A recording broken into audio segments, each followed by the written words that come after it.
할렐루야. 가정의 달을 맞이해서 오늘 둘째 주 부모님 주일입니다.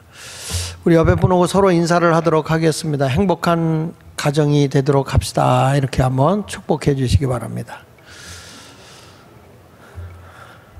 자, 오늘 온라인으로 예배 드리시는 분들도 예배는 하나님을 찾아가는 시간입니다. 정해놓은 자리에서 정자하시고 옷을 단정히 입으시고 예배를 드리시길 바랍니다. 지금 누워있거나 또 왔다 갔다 하면서 그냥 틀어놓기만 한, 유튜브를 틀어놓기만 하신 분들은 자리에 앉으셔서 하나님의 말씀에 집중하고 온전한 예배의 시간이 드려지도록 해주시기를 부탁드립니다. 자, 오늘 둘째 주일 어버이 주일, 부모님 주일입니다. 저는 오늘 부모와 자녀와 부모와의 갈등이 잘 해결되는 그런 아름다운 가정이 됨으로써 부모를 공경할 줄 알고 또 자녀들이 노여움 없이 화목한 가정이 이루어지기를 바라는 그런 마음에서 갈등 해결이라고 하는 제목으로 하나님의 말씀을 증거하도록 하겠습니다.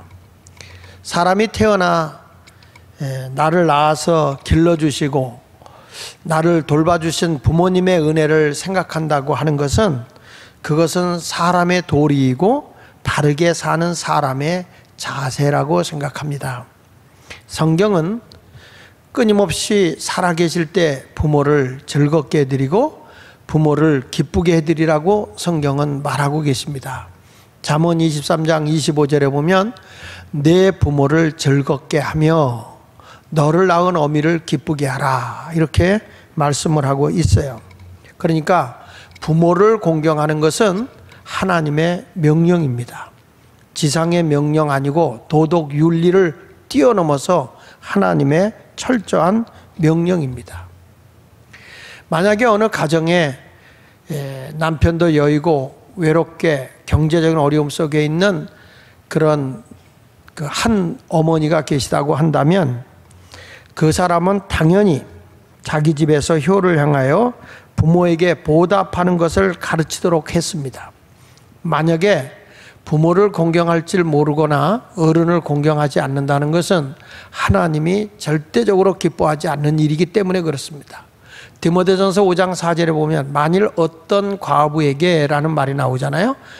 이 성경에서 말하는 이 시대의 과부는 경제력이 없는 상당히 경제적 궁핍함에 있는 사람을 얘기하는 거예요.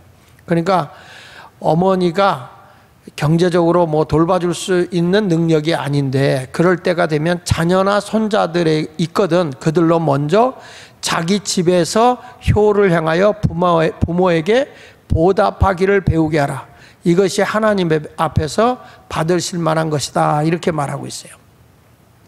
그러니까 부모님이 능력이 있어서 어머님이 능력이 있어서 뒷바라지 해주고 넉넉하게 주면 자녀들이 잘하겠죠. 능력이 있을 때. 그런데 여기서 말하는 어떤 과부라는 것은 경제력이 없고 체력도 다 이제 소진해져서 어려운 상황에 있어요. 그럴 때 자녀나 손자들이 그 어른을 공경해야 된다는 거예요. 그것이 하나님 앞에 받으실 만하다는 거죠. 우리가 이 믿는 사람이 자기 가족이나 친족을 돌아보지 않고 그냥 열심히 교회 와서 예배만 드리잖아요. 그것은 믿음을 배반한 것이고 그리고 그것은 절대로 하나님이 기뻐하는 일이 아니에요. 성경 말씀 디모데전서 5장 8절에 보면 너희 친척, 자기 친척이나 자기 가족을 돌보지 않는 사람은 믿음을 배반한 자고 이런 사람은 불신자보다 예수를 믿지 않는 사람보다 더 악하다는 거예요. 내가 교회는 열심히 다녀. 교회 와서 하나님을 섬기고 하나님을 사랑한다고 해요. 그런데 가족을 돌볼 줄 몰라. 그런 분들 종종 봐요. 교회 와서는 천사야. 교회 와서는 너무너무 훌륭하게 잘해. 근데 집에 가서는 아주 형편없는 자녀들. 이런 모습은 하나님이 절대로 기뻐하는 일이 아니에요. 우리가 이 땅에서 하나님께로부터 복을 받고 살려고 하면 부모 공경을 잘해야 된다. 이렇게 말씀하고 있는 것이죠. 그래서 성경에 말세가 되면 사람들이 하나님도 배반하고 사랑도 없고 감사하는 마음도 없지만은 특별히 말세가 되면 뭐가 있냐면 부모를 거역한다는 거예요. 부모를 거역한다. 디모데후서 3장 1절로 2절에 말씀해 보면 너는 이것을 알아라. 말세에는 고통하는 때가 있다. 그때 되면 사람들이 자기만 사랑한다. 자기만 사랑하게 되고 뭐 부모나 형제나 없어요. 그리고 뭐가 아니야? 돈을 사랑하는 거예요. 요즘에 보면 부모한테 돈 달라고 해서 부모가 돈 안 준다고 부모를 살해하는 자식도 있잖아요. 그러니까 이게 뭐냐면 돈이 절대화되는 시대. 그리고 뭐 자기를 자랑하려고 하다 보니까 배움이 없거나 부모가 훌륭하지 않으면 다 외면해버리는 세상에 우리가 살고 있다는 거예요. 그러니까 자기를 자랑하고 교만하고 비방하고, 여기 보십시오. 말세에 되면 부모를 거역하고 감사하는 마음이 없어요. 거룩하지도 않다는 거죠. 이것이 요즘에 살아가고 있는 모습을 우리가 보면서 혀를 내두르지 않아요? 응? 지금 보면 정말 저도 근래에 와서 깜짝 놀랄 만한 게 부모한테 돈 달라고 했다고 부모가 돈도 없는 거예요. 자기가 맡겨놓은 것도 아니에요. 그런데 자기 집 사는데 돈 안 준다고, 뭐 하는데 돈 안 준다고 막 이런 식으로 해가지고 부모하고 의짓고 부모를 욕하고 부모에게 막 나 죽어버린다고 그러고 막 이런 모습의 언행을 하는 자녀들이 많이 보여요, 주변에. 이런 것들은 진짜 못된 짓이거든요. 하나님의 법을 어기는 거예요. 인간이 죄를 범하면 로마서 1장 30절에 말하거든요. 비방하는 자, 남을 막 비방하고 하나님께서 미워하는 일만 해요. 그리고 능욕하고 교만하고 자랑하고 악을 도모하는데 특이한 것이 부모를 거역한다는 거예요. 그래서 이 가정의 달을 맞이하면 우리는 부모에게 잘하라고 하는 말을 수도 없이 많이 해도 아깝지 않은 시간이라고 저는 생각합니다. 그건 하나님이 주신 명령이기 때문에. 그래서 오늘은 이 효에 대해서, 부모에 대해서 말씀을 증거하면서 함께 은혜를 나누려고 합니다. 저 보면 부모님이나 자녀들에게 약점이 있고 강점이 있어요. 그런데 사람이 살아가면서 의견이 다를 수 있잖아요. 부모나 자식이 의견이 다를 수 있어요. 그러면 의견이 다를 때 서로 충돌하는 걸 갈등한다고 그러고, 갈등. 근데 이 갈등이 절대 분쟁으로 가서는 안 돼요. 갈등이 오면 뭐 때문이냐 그걸 스스로 해결하고 그걸 풀으려고 노력하는 것이 아름다운 것이지, 갈등하니까 말하지 마, 너 말하지 마, 그래서 서로들 말하지 않고 지낸다고 하는 것이 그 잠수 타고 있는 것이지, 그 분노나 마음의 갈등, 섭섭함이 잠재되어 있는 것이지 그게 해결된 게 아니란 말이에요. 그럼 감춰져 있다고 하는 게 건강한 겁니까? 말하지 않는다는 게 건강한 거예요? 그건 어느 순간에 분명히 문제가 된다고요. 이 갈등의 문제를 풀어야 되는데, 성경에 보면 그 다윗과 압살롬 얘기가 나와요. 그게 권력 싸움을 하는데 형제들 간에 싸움을 하다가 솔로몬이 왕권을 갖게 되는데, 나중에는 다윗을 아버지에 대한 분노, 그래서 아버지가 힘이 약해졌을 때 쿠데타를 일으키는 게 압살롬이에요. 아버지를 군사를 거느리고 죽이려고 쫓아다니지 않습니까? 갈등이 뭘로 일어난 거예요? 분쟁으로 온 게 전쟁으로 일어난 거예요. 전쟁. 그러다 보니까 이 다윗을 신복하고 있는 병사 장군이 압살롬을 나중에 죽이잖아요. 그러니까 다윗이 자기 아들이 자기 때문에 죽은 걸 보고 아버지 마음이 얼마나 아프겠어요. 그래서 우니까 거기 장군이 와서 하는 얘기가, 그러면 우리가 쿠데타를 일으키고 나라를 엉망으로 만든 저 사람을 제거해 버렸는데 당신이 이렇게 울고 앉았으면 우리는 뭐가 되는 겁니까? 이 섭섭함과 노임을 빨리 풀고 나라의 안정을 취하라. 그래서 다윗이 그때 이제 다시 돌이키는 내용이 성경에 나와 있지 않습니까? 그래서 오늘 저는 부모와 자녀의 갈등이 없는 그런 5월달이 되기를 바라면서 여러분의 가정이 행복한 가정이 되기를 바랍니다. 그러면 어떻게 해야 부모와 자녀의 갈등을 없앨 수 있느냐? 첫째, 자녀에게 주시는 말씀이죠. 부모를 공경함으로 갈등을 해결하라는 겁니다. 부모를 예의 있게 잘 섬기라는 것이죠. 에베소 6장 1절에 말합니다. 자녀들아, 주 안에서, 이렇게 말합니다. 내가 어디에 속해 있는 사람이냐는 것이죠. 자식이 군대 가면 군대에 소속되면 군대 생활을 해요. 학교에 가면 학교의 생활을 하게 돼 있어요. 학교에 안 다니면 자기 멋대로 일어나고 싶을 때 일어나고, 먹고 싶을 때 먹고, 자고 싶을 때 자고 그래요. 그런데 학교에 다니게 되면 학교 규율을 지키기 위해서 시간 내에 맞춰서 학교 가야 되고 학교에서 가르치는 공부도 해야 되고 그래요. 우리 손녀딸이 어저께는 그러더라고요. 학교 다니는 게 싫어 그래요. 공부가 싫대. 야 인마 너 이제 2학년이야. 초등학교 2학년이 학교 다니기 싫으면 어떡하냐. 야 너 2학년. 야 초등학교 6년 다녀야 돼. 중학교 3년 다녀야 돼. 고등학교 3년 다녀야 돼. 대학교 4년 다녀야 돼. 대학원 3년 다녀야 돼. 그랬더니 얘가 왜 중학교는 3년이야? 그러더라고. 원래 3년 공부하는 거야. 그랬더니 왜 3년이냐고. 그래서 3년 다니는 거라니까 왜냐고. 그래서 내가 할 말이 없어요. 그러니까 이게 아이들이 자기 자유롭게 사는 데서 딱 어떤 그 규율 있는 대로 이렇게 딱 소속이 되면 힘든 거잖아요. 그렇죠? 내가 그냥 다니다가 경찰이 했다. 그러면 경찰의 규율을 따라야 되는 거 아니겠습니까? 그러니까 이와 마찬가지로 우리 예수 믿는 사람들은 어느 안에 소속되어 있는 거냐라고 하는 게 중요한 거예요. 주 안에 소속되어 있는 사람이라는 거예요. 그러니까 우리가 부모에게 순종하고 부모를 공경하는 것이 내 의지나 인간의 윤리를 뛰어넘어서 하나님의 명령인데 주님 안에서 해야 할 도리라는 거예요. 주 안에서. 주 안에서 이거는 주님의 명령이니까 순교적 사명을 띠고라도 해야 할 일이라는 거예요. 주 안에서 너희 부모에게 순종하라. 이것이 옳다. 이거 옳은 일이다. 이게 진짜 잘하는 일이다. 2절에 내 아버지와 어머니를 공경하라. 이것은 약속 있는 첫 계명이다. 하나님이 인간에게 주신 10계명이 있잖아요. 10계명 가운데 제1계명부터 4계명까지는 사람이 하나님께 할 계명이에요. 그러니까 하나님을 향한 계명인데 5계명부터 10계명까지는 세상을 살아가면서 인간이 해야 할 계명이란 말이에요. 그런데 인간이 사람이 이 땅에서 해야 할 계명의 제일 첫 번째 계명이 뭐냐면 부모를 공경하라는 거예요. 부모 공경. 그러니까 사람으로 태어나서 첫 번째로 해야 되는 게 뭐냐라고 물어보면 부모 공경이다. 아무리 다른 것 잘하는 것보다도 하나님이 으뜸으로 세우는 것이 부모를 공경하라. 이것이 하나님이 약속을 해준 첫 계명이다. 뭘 약속했느냐? 내가 부모를 공경하잖아? 그러면 3절에 말해요. 이로써 내가 잘 된다. 부모 공경하면 이 땅에서 잘 된다. 그리고 땅에서 내가 오래 산다.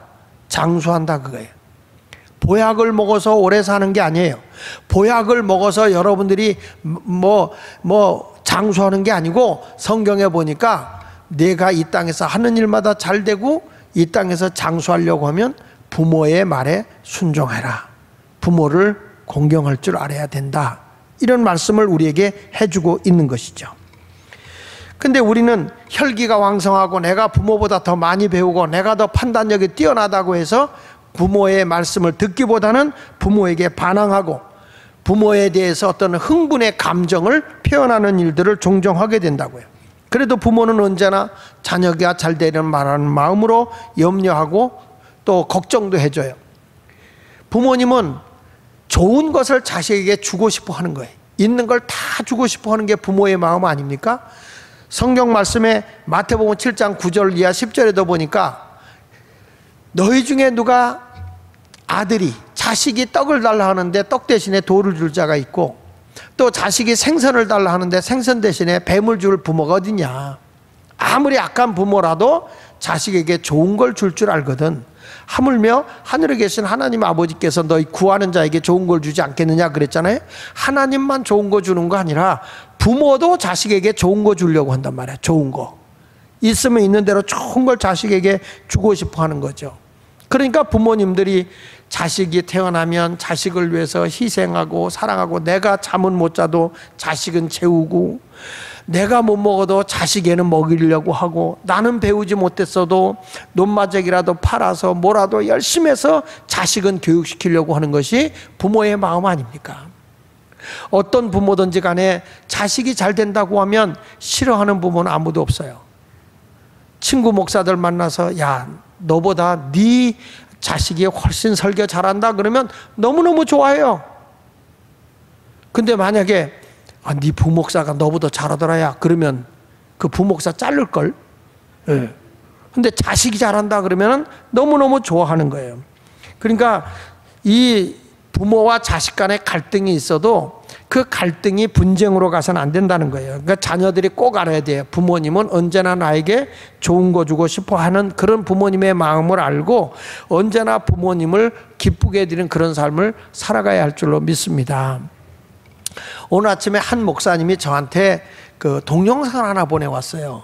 그 동영상을 보내와서 그 내용이 뭔가 하냐 이런 거예요. 미국에 있는 한 부자지간의 대화가 이루어지는 내용인데 그 집 앞에 공원에 떨어지지 않은 집 앞에 공원 벤치에 나이 드신 아버지 그리고 이제 아들 이렇게 앉아 나이가 든 청년 이제 아들이죠. 근데 이 아들이 신문을 읽고 있는 거예요. 근데 마침 새 한 마리가 나뭇가지에 훅 와서 앉은 거예요. 그러니까 이 아버지가 아들을 보고 저게 뭐니? 이렇게 물어봐요. 그러니까 아들이 참새입니다 라고 얘기를 해요. 그리고 이 새가 훅 날라서 또 와가지고 와서 곧 가까이 왔어요. 아버지 앞에 가까이 나뭇가지에 와서 앉는 거예요. 그러니까 아버지에게 또 물어요. 아버지가 물어요 아들한테. 야 저게 뭐니? 이렇게 물었어요. 그랬더니 아들이 톤이 높아지면서 참새라니까요 이렇게 했어. 그러다가 조금 있다가 참새가 땅에 푹 떨어져서 아버지 앞에서 뭘 찍어 먹어요. 아버지가 또 묻습니다. 저게 뭐니? 그랬더니 아들이 화를 벅벅 주면서 내가 쳐다보지도 않으면서 내가 아버지 보고 참새라고 몇 번이나 얘기했어요. 아버지는 소리 지르는 아들을 보면서도 아무 표정 없이 무표정하게 지내요. 그리고 나서 다시 참새가 훅 날아서 나무 위로 올라가니까 또 아버지가 물어요. 저게 뭐니? 아들이 신문지를 확 내던지면서 내가 참새라고 몇 번이나 얘기했어요. 그래서 막 아버지한테 그냥 눈을 부라리면서 막 퍼부어대는 거예요.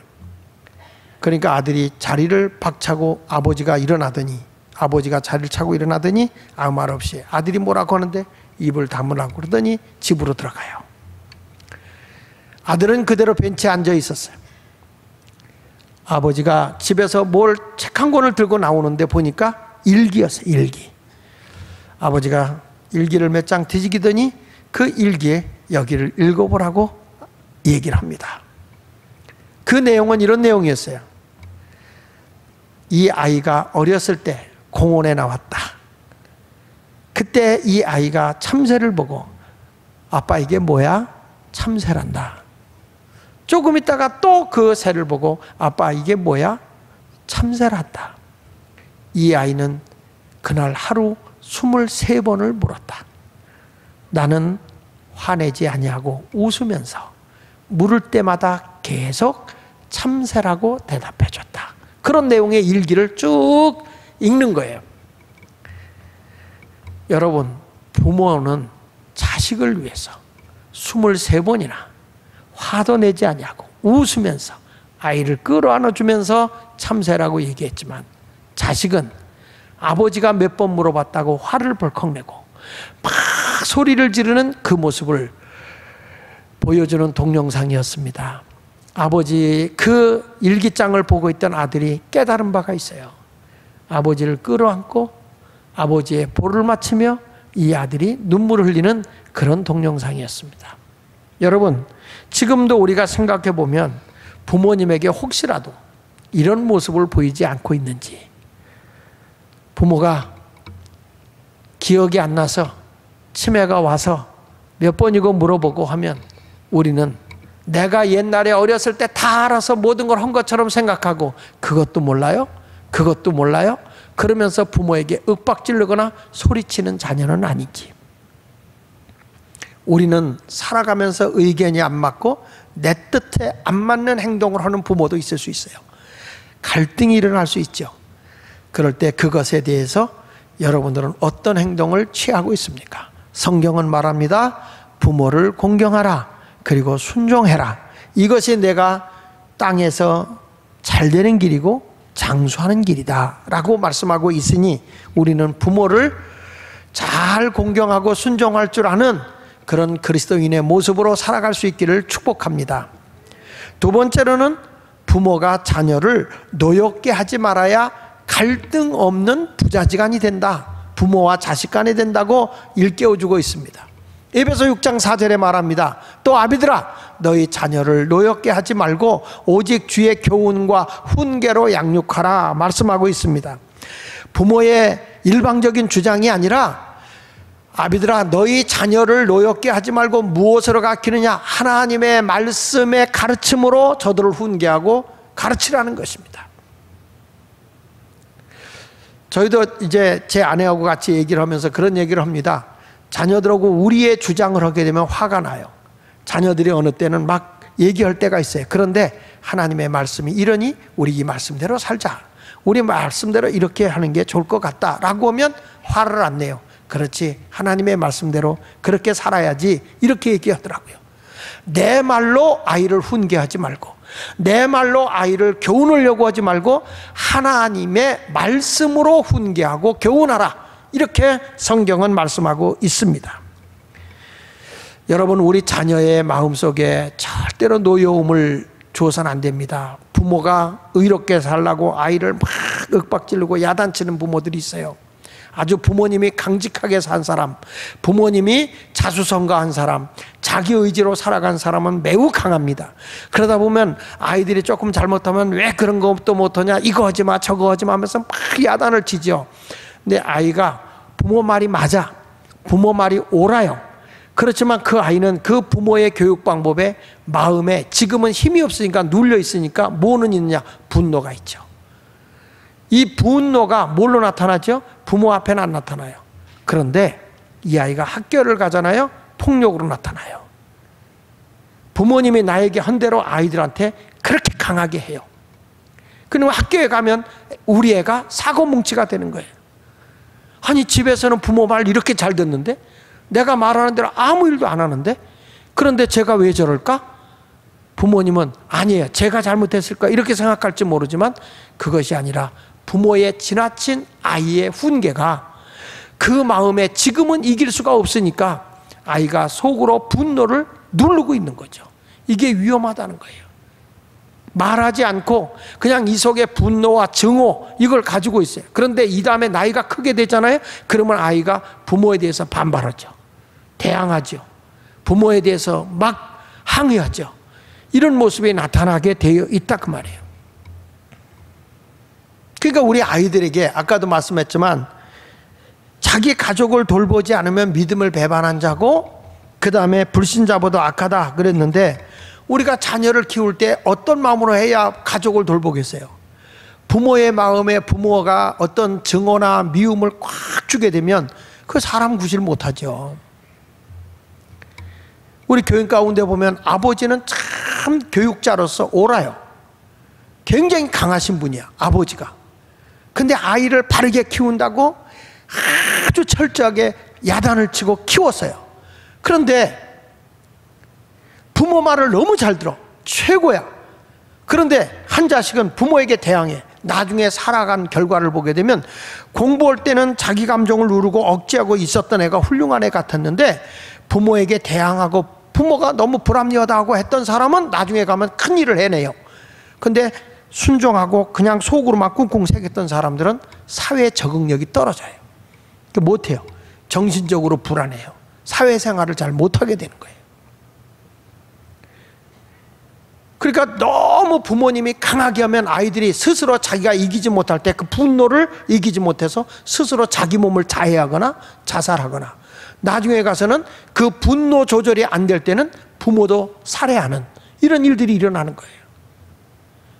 뉴스에 요즘에 나오는 거 보면 젊은 사람들이 분노 조절을 잘 못해가지고 어른도 없이 뭐 심하게, 며칠 전에 뉴스 나왔잖아요. 사람이 너무 때려갖고 뇌 수술까지 받을 정도로 택시기사에게 큰 해를 가했던 일들이 나오지 않습니까?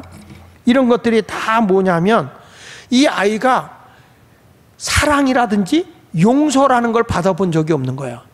이거 잘못됐어, 이거 잘못됐어, 너 이렇게 해야 돼, 저렇게 해야 돼, 이런 모습이죠. 그러니까 부모가 그렇게 훈계만 하고 책망만 하다 보니까 이 아이 마음속에 뭐가 없어요? 분노만 있을 뿐이지 한 번도 내가 잘못했다고 부모가 용서해 준 것 없어. 사랑으로 품어준 것 없어. 야단만 친 거예요. 그러니까 이 아이의 마음속에는 분노가 자리 잡고 있는 거죠.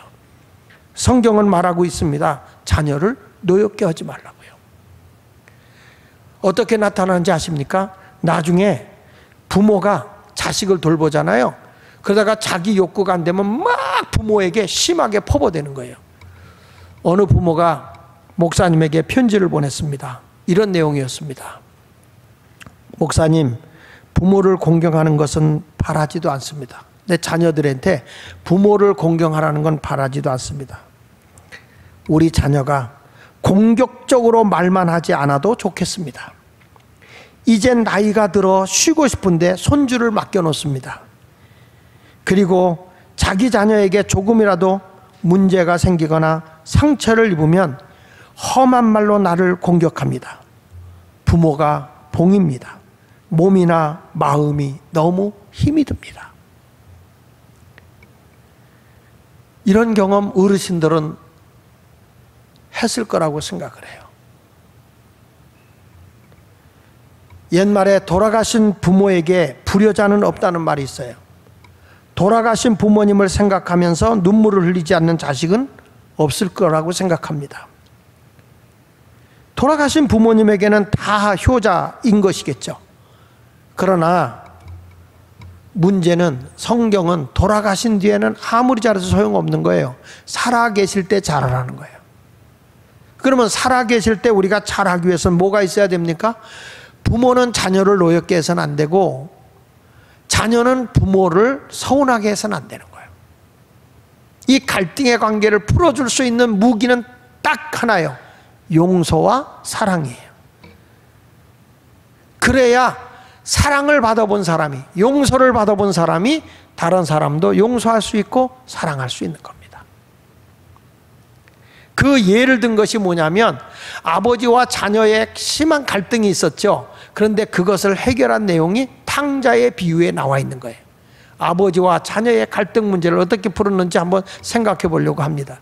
이것은 누가복음 5장 1절부터 32절까지 나와 있는 탕자의 비유에 대한 내용인데, 세리와 죄인들이 예수님과 함께 식사를 하는 것을 보고 바리새인들이나 서기관들이 어떻게 저 모든 세리와 죄인들이 예수님과 함께 식사를 할 수 있느냐 하고 잘못됐다고 지적한 내용이 나와요.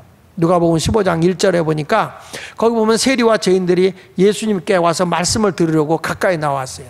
근데 2절에 보면 바리새인과 서기관들이 막 수군거리면서 어떻게 이분이, 예수님이 죄가 없다고 하는 사람이 죄인들을 영접하고 음식을 같이 먹을 수 있느냐. 여기서 말씀하고자 하는 것은 이 세리와 죄인들은 아버지의 둘째 아들로 비유한 거예요. 왜냐하면 아버지의 모든 물질을 다 관리시켜줬으니까 청직이잖아요. 그런데 이들이 그 물질 정결을 가지고 죄를 범하고 살았다는 거죠. 향락적으로 살고 자기 치부하게 살고 그리고 바람 피우며 살고 이런 못된 짓을 하다가 이제 저들이 죄인 속에 살게 됐다. 그 반면에 이 세리와 바리새인과 서기관들은 아주 하나님 밑에서 철저하게 율법을 지키면서 누구보다도 의롭고 반듯하게 사는 사람이라는 거예요. 이런 사람들이 바로 첫째 아들로 비유한 것입니다. 근데 여기서 이런 말씀이 나오죠. 둘째 아들과 아버지가 갈등하는 얘기가 나와요. 그게 뭐냐면 이제 아버지 나이도 드셨는데 내 재산을 달라는 거예요. 누가복음 15장 12절에 보니까 나에게 분깃을 주십시오. 이것은 무슨 얘기죠? 아버지 돌아가시면 나 상속시켜 줄 거 아닙니까? 상속 줄 거 미리 주세요. 아버지를 죽기를 바라는 마음이죠. 돈을 달라. 이게 갈등이 생기는 거예요. 무슨 갈등입니까? 소유에 대한 갈등이에요. 물질적인 갈등. 이걸 가지고 하면서 달라니까 아버지가 더 이상 아들하고 싸우고 싶지 않아. 갈등을 해결하기 위해서 물질을 줘요. 아들이 그 물질을 가지고 나가서 둘째 아들이 다 바람피고 뭐 못된 짓 하다가 향락을 위해 살다가 결국에는 재산을 다 날려버리죠. 거기 12절에 보면 그 둘째 아버지에게 말하되 아버지의 재산 중에 내게 돌아올 분이 내게 주어서 하는지라 아버지가 그 살림을 각각 나눠 주었더니 그 후에 13절에 며칠이 안 되어 둘째 아들이 재물을 다 없앤 후 그 나라에 크게 흉년이 들어 그가 비로소 궁핍하게 된 거, 가난뱅이가 된 거죠. 둘째 아들이 허랑방탕한 생활하다가 가난한 자가 됐습니다.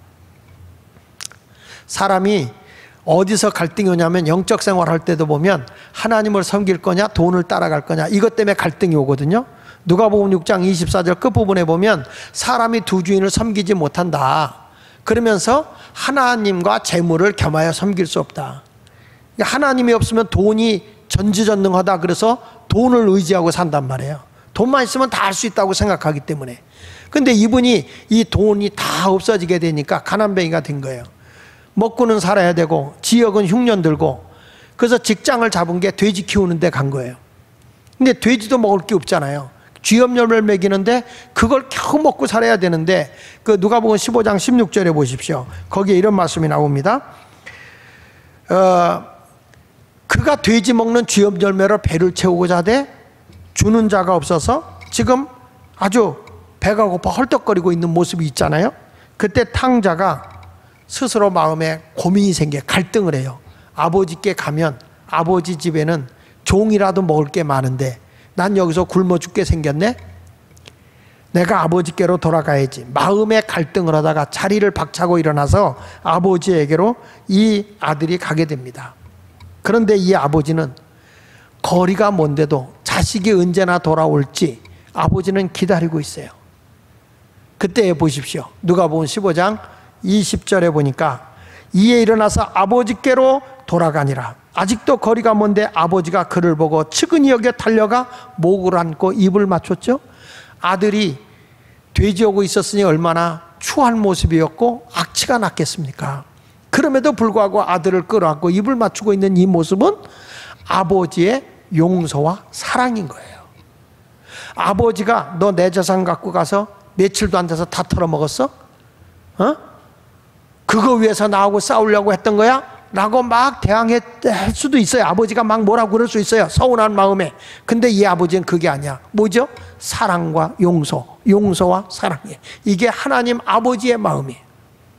우리가 주 안에서 자녀를 노엽게 하지 않으려면, 부모를 서운하지 않게 하려면 어떤 모습이 있어야 되느냐 하면 용서와 사랑의 법이 크게 나타나야 된다. 이걸 우리에게 일러주고 있는 것입니다.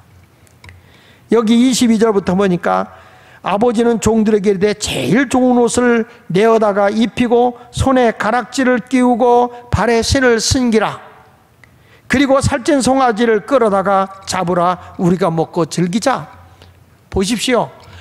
용서가 있고 사랑이 있는 거기는 뭐가 일어나요? 좋은 옷이 있고 잔치가 벌어져요.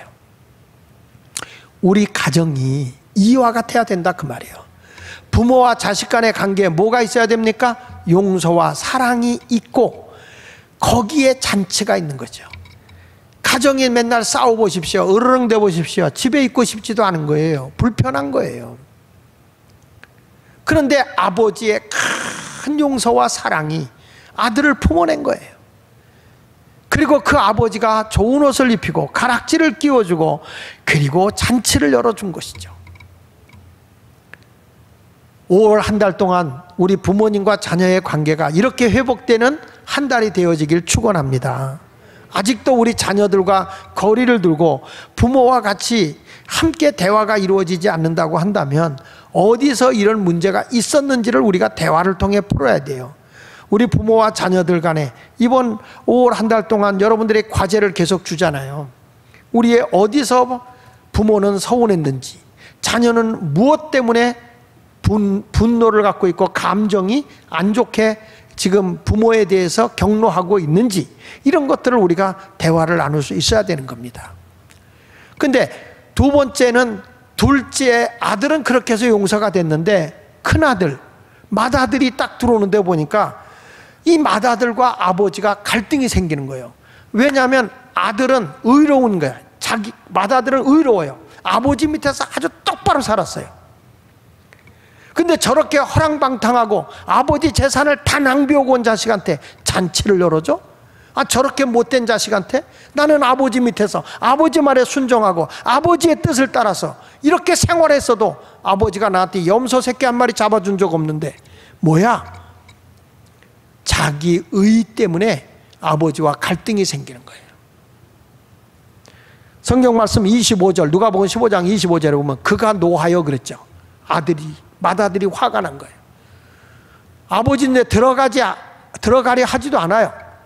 그 아버지가 나왔어요. 나와서 권하는데 아버지께 대답하여 이르되 내가 여러 해 아버지를 섬겨 명을 어김이 없거늘 내게는 염소 새끼라도 주어 나와 내 벗을 즐기게 하신 일이 없더니 아버지의 살림을 창녀들과 함께 삼켜버린 이 아들이 돌아오매 이를 위하여 살찐 송아지를 잡으셨나이다. 어떻게 이런 일이 있을 수 있습니까? 자기가 볼 때는 아버지가 잘못됐다는 거예요. 아버지가 잘못됐다. 나는 아버지 밑에서 의롭게 살았다. 나 잘못한 거 없다. 반듯하게 살았다. 그런데 나를 위해서, 내 친구를 위해서 잔치 한번 열어주지도 않고 저렇게 허랑방탕하고 창녀들과 물질 다 낭비하고 아버지 살림 축낸 저 자식한테 저렇게 할 수 있어요? 맏아들의 말은 100% 맞아요. 교회 안에도 왜 갈등이 생기고 문제가 생기는지 아십니까? 왜 성도들 간에 문제가 생기고 싸움이 생기는지 아십니까? 나는 옳고 저 사람이 그르기 때문에 그런 거예요. 나는 이렇게 올바로 예수 믿고 봉사하고 섬기고 잘 살고 있는데 저 사람들은 잘못한 것도 많은데 왜 그 사람을 더 돌봐주고 그 사람들을 더 사랑해 주는 겁니까? 자기는 의로운데 저 사람들이 불의하다고 판단하기 때문에 그런 거죠. 교회가 왜 힘든지 아십니까? 의롭게 주장하는 사람이 틀렸다는 게 아니에요. 맞아요. 그런데 그보다 더 큰 법이 있다고요. 교회는 뭐냐? 용서와 사랑의 법이 있다고요. 70번씩 7번이라도 용서하라는 하나님의 용서의 법이 있기 때문에 속 터지고 답답하고 내가 오라도 참고 견디는 거라고요. 부모님이 아무리 오라도 부모님이 자식이 볼 때 잘못하고 있어도 왜 그 자녀를 내가 품고 있습니까? 사랑과 용서와 사랑의 법이 부모에게 크기 때문에.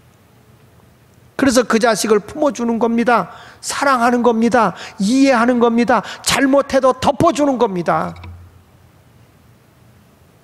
근데 자녀들이 자기가 옳다고 주장하고 저 사람은 틀렸다고 막 주장하고,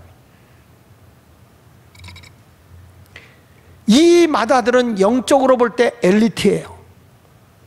바리새인과 서기관들 하나님 앞에서 정말 올곧게 산 사람이에요. 엘리트들이에요. 근데 하나님의 법에는 못 따라가는 거예요. 목회가 왜 힘들어요? 잘하는 사람만 붙잡고 일하면 될 거 아니에요. 근데 그렇지 않아요. 교회 안에 보면 거짓말하는 사람도 있고 사기치는 사람도 있고 때로는 잘하는 듯 하다가 남의 사람 뒤통수 치는 사람도 있고 하나님을 믿으러 오는 게 아니라 자기 욕심을 채우려고 오는 사람도 있고 다 있단 말이에요. 어떻게 저런 사람을 자꾸 돌봐줄 수 있지? 그러나 교회는 어떡합니까? 용서와 사랑으로 그 사람을 새롭게 하는 것인데. 근데 보십시오. 맏아들은 좋은 옷 못 얻어 입었어요. 맏아들은 잔치집에 못 들어갔어요. 자기 의로움만 주장한 사람은 그런 거예요. 세상살이도 그래요. 왜 갈등이 옵니까? 나는 옳았는데 저 사람이 들으다고 그것만 주장하니까 갈등이 생기는 거예요. 그 갈등이 심해지면 분쟁이 생기는 거고, 그 분쟁은 일어나서는 안 되는 거예요. 갈등을 해서 그 갈등에서 서로 의견 다른 것을 해결해야지 분쟁이 돼서 싸움이 일어나면 안 된다는 거예요. 오늘 말씀의 결론을 내겠습니다. 여러분, 아버지가 한 말이 있어요. 누가복음 15장 32절에 이런 말씀을 했어요. 32절에 보니까 이 내 동생은 죽었다 살아났으며 내가 잃었다가 얻었기로 우리가 즐거워하고 기뻐하는 것이 마땅하다. 지금 이 아버지의 마음을 보세요. 야, 네 동생은 다 탕진했지만 이 자식 죽었다 다시 온 거 아니냐? 모든 것 나는 다 잃어버렸다가 다시 얻었다. 제가 새 사람 돼서 돌아왔다. 우리 즐거워하고 기뻐하는 것이 마땅하다. 지금 둘째 아들은 새로운 하늘의 삶을 살아가는 나비예요. 거듭난 거예요. 진정한 아버지 밑에서 자유를 누리는 거예요. 맏아들은 자기 의에 취해서 거듭나지 못하고 송충이 같이 솔잎을 뜯어먹고 있을 뿐이에요. 송충이가 거듭나면 나방이 돼서 막 날아다니잖아요. 누에가 나비가 돼서 막 아름다운 꽃을 찾아다니며 날리지 않습니까? 언제까지 우리는 내 의만 주장하는 기생충 같은 인생이 되겠습니까? 부모님이 이거 아니야, 이거 틀렸어. 맞아, 부모 말이 맞아. 근데 그 부모에게 더 큰 사랑과 용서는 어디가 있냐 이 말이야. 그래서 오늘 성경에 우리에게 얘기하는 거예요. 자녀들아, 부모를 서운하게 하지 마라. 부모를 공경하고 순종해라. 그러면 내가 땅에서 잘 된다. 부모들아, 자녀의 마음에 분노를 갖게 하지 마라. 우리 주님의 훈계와 교훈으로 잘 가르쳐라. 이 말씀을 우리 육비에 새겨서 가정에 불편함이 없이, 분쟁이 없이 잔치가 있는 아름다운 행복의 웃음꽃이 활짝 피어지는 그런 가정을 세워나가는 5월달이 되시기를 예수 이름으로 축원합니다. 기도하겠습니다.